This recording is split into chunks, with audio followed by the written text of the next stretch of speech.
uma renda e eu entrei. Bom, eu tive uma sabedoria de Deus que eu nunca tive na minha vida. E eu falei com ela, ficou legal. Que presente, eu vou ler. Mas o senhor não pensa que o senhor vai sair sem o Espírito do Senhor. Eu vou lá com o Espírito do Senhor com a sua esposa. Daí, mas eu voltei para o quarto e o Senhor primeiro eu conhecia, vou atrás do segundo. Aí fui atrás do segundo, evangelizei o segundo. Fui atrás do terceiro. Aí o terceiro era um outro doutor que tinha, o doutor Wélio. Ele estava lá no teatro, sentado, e aí o senhor falou assim, prega para ele hoje. Meu Deus, esse vai ser difícil, porque ele era muito inteligente. Jovem, médico, pessoa muito capaz. Aí eu estava lá no teatro, sentado, o senhor me encheu, e eu falei assim, senhor, é agora. Aí ele passou na frente, eu falei, eu poderia dar muito sua atenção. Antes disso, irmão, quando ele chegou para mim, estava sentado na roda com os médicos tem 40 anos no teatro, ele chegou para mim e falou assim, senhor, me senhor está bem? Aí eu falei, estou bem, porque eu estava pregando, eu estava pregando negociado e gesticulando na mão. E ele estava desconfiado que eu não estava gostando muito de sensatez, porque a ureia ela altera, vai para o sangue vai para a atmosfera, e a gente fica meio confuso. Aí ele chegou lá, senhor está bem? Tudo bem. O senhor está sentindo nada? Não, estou ótimo, estou maravilha. Ah, não. Só por dia da vida, o senhor sabe que dia que é hoje? Você quinta-feira. Aí eu falei, muito bem. Saiu para lá, conversou com as festas, o doutor Helder ficou olhando, a outra doutora ficou olhando, e eu fiquei lá pregando. Aí de repente ele veio e falou assim, doutor Helder, eu queria selecionar algo no senhor, o senhor poderia ir lá no meu quarto? Ele falou assim, senhor Luiz, se o senhor precisar esclarecer, tem que ser hoje, porque amanhã eu estou no centro do Rio de Janeiro e eu não vou voltar mais no hospital. Aí eu falei, Deus, é agora. Doutor Helder, o senhor já ouviu falar de Jesus refugiado? O senhor conhece o plano de salvação? Mais ou menos. Eu falei, eu posso falar de Jesus que eu posso. Aí eu falei, olha, Jesus é isso. Nenhum homem vai para o céu sem conhecer Jesus. A Bíblia diz que nós temos que nos purificar através da redenção. Evangelizei ele, aí ele segurou minha mão e falou assim, Deus abençoe o senhor. Aí ele foi saindo, eu falei assim, doutor, eu poderia sugerir ao senhor algum texto da Bíblia? Ele falou, qual o senhor me sugere? Eu falei, leia Mateus, para o senhor descobrir quem é Jesus, e leia Romanos, para o senhor saber quem somos nós antes e depois de aceitar Jesus. Ele falou, pode deixar, eu vou ler. E ele saiu do hospital e falou assim, nunca mais me ajuda. A Cláudia encontrou com ele depois de um dia, mas nunca mais me ver. Eu evangelizei ele, e daí para frente eu comecei a evangelizar todos os médicos. E nós evangelizamos ali, eu e minha esposa, 18 médicos, entre médicos, faxineiros, entre farmacêuticos. Eu focalizei mais nos médicos. E aí um dia o Senhor colocou no meu coração de orar pelos enfermos do cara, eu comecei a orar por ele. O Senhor começou a montar ali, eu comecei a ministrar para ele. E Deus foi fazer essa obra ali maravilhosa no meu coração, no coração dele. E aí quando eu terminei de distribuir aqueles evangelhos, pastor, eu dei uma dor no estômago, eu fui para o banheiro, estava no banheiro. Quando eu levantei assim, o senhor falou, me paralisou ali, eu parei no senhor. E o senhor falou assim, você já tem o número de evangelhos que eu quero que você distribua? Aí eu falei, não tenho, com certeza. Aí ele falou assim, eu quero que você distribua um. Aí eu parei, eu falei assim, não acredito. Eu só vou dizer para os irmãos um, mas o número depois de um eu não posso dizer. É algo que Deus Deus. Eu acredito, Senhor, não tem como. Ao Senhor falou assim, Luiz, você vai distribuir um tanto de evangelho. Eu falei, Deus, como é que eu vou fazer isso? O Senhor falou assim, eu te capacito. O Senhor falou assim, a partir de hoje, você vai focalizar o seu ministério na evangelização e na minha obra missionária. E aí eu falei assim, Senhor, como que eu vou fazer? Eu não renunciei muito, não, porque eu não tinha a menor ideia de como ia fazer isso. É simplesmente, mano, é impossível para o homem fazer aquilo que Deus fez. E aí o Senhor falou assim, como vocês, homens, são todos. Abre a Bíblia. Ela abriu a Bíblia, pastor Daniel, foi só comigo. Caiu lá no texto de Jetro. Quando Jetro dá conselho para Moisés. E aí o Senhor falou assim, olha como é que você vai fazer isso. Procura pessoas que possam te ajudar a fazer isso. E aí eu fui pro joelho. Eu fui orar, pedi a Deus. E Deus me mostrou algumas pessoas que vão me ajudar a fazer esse trabalho. E eu não vou dizer como é que vai ser feito esse trabalho, pastor Daniel, para a igreja. Porque esse não é um trabalho da igreja, isso é um trabalho meu e de algumas pessoas que Deus colocou no meu coração. E eu vou procurar cada pessoa e eu vou passar isso para ele. E essas pessoas vão me ajudar nesse trabalho. E nós vamos realizar esse trabalho para a glória e honra do nome do Senhor Jesus. E aí o Senhor me deu ali um revestimento, me deu uma visitação espiritual muito grande, muito profunda. E eu comecei a orar, ler a Bíblia, estudar, preparar mensagens, evangelizar. E aí, eu já não estava mais como doente no hospital. Eu não me sentia mais de jeito nenhum como doente. Eu me sentia como um pastor dentro de uma igreja. O hospital, ele virou uma igreja.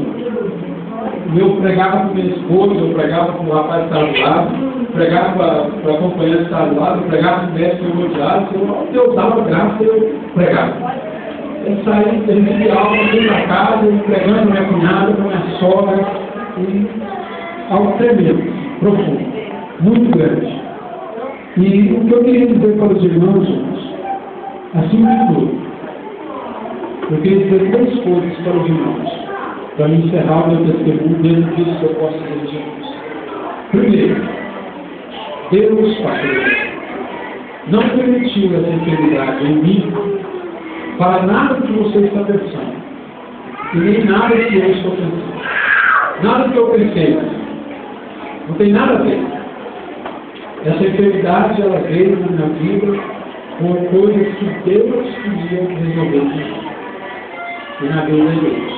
Então, se já falar com você assim, o pastor me falar porque está em pecado, porque está muito sério, porque estava em tentação, porque estava... Diga assim, já, vou esperar Deus falar comigo, você não tem voz. Porque eu não fui para lá, irmão, por causa do pecado. É verdade que toda doença trata algum pecado, mas não o pecado que nós cometemos, o pecado que nós temos, por causa do nosso Pai Adão. Então Deus sempre trata alguma coisa. A Bíblia diz que sem causa a maldição não vem. Alguma coisa Jesus tratou. Você viu o que Davi falou aqui? Senhor, tu purificaste e perdoaste os meus pecados. Então Davi estava com pecado na vida dele que Deus tirou. E eu também tenho os meus, como você tem os seus, mas eu não cometi um pecado, não estava em pé, nada disso. E também não fui ali com nada humano, nada. É o nome de Deus. Deus me levou ali para um mal que só Ele sabe. Segunda coisa que eu queria dizer para você é que essa enfermidade na minha vida veio, irmãos, para a glória do nome do Senhor Jesus. Se alguém perguntar para você, por que o seu pastor está doente? Para a glória de Deus. É para a glória e honra de Jesus Cristo. Porque Deus quer ser glorificado na vida dele, Deus quer ser glorificado na vida da igreja. Então Deus permitiu isso. O pastor Luiz adoeceu e passou no vale da sombra da morte. Porque Deus queria ser glorificado. Terceira coisa que eu queria dizer para vocês é que o Deus que nós pregamos, irmão da igreja, por fé, é um Deus que se manifesta em verdade. O que quer dizer isso, irmão Caio? Aquilo que nós pregamos a respeito de Deus aqui, irmão, por fé, nós pregamos por fé. Como nós temos assim, irmão, Jesus vai te curar. É por fé, irmãos. Deus manifesta essa nossa fé em verdade quando chega o momento exato. E lá no hospital, através de tudo que Deus fez, e fora do hospital, pastor, Deus concretizou algo que eu já cria, mas Deus fez real, para que eu pudesse crescer, para que nós pudéssemos receber de Deus. E o que eu posso dizer para vocês, irmãos, hoje, é que o meu lucro foi infinitamente maior do que os meus prejuízos. Infinitamente. Nada se compara ao que eu lucrei nessa enfermidade. Só para os irmãos terem ideia, eu até quero fazer questão de mencionar isso aqui, pastor, porque eu conheço o que é a igreja, tenho 14 anos de igreja, 12 de ministério, e eu sei que se o senhor não passou, o senhor vai passar. O pastor Cláudio teve que, de certa forma, ser substituído aqui por algumas coisas que ele passou aqui. Eu quero terminar isso aqui para os irmãos.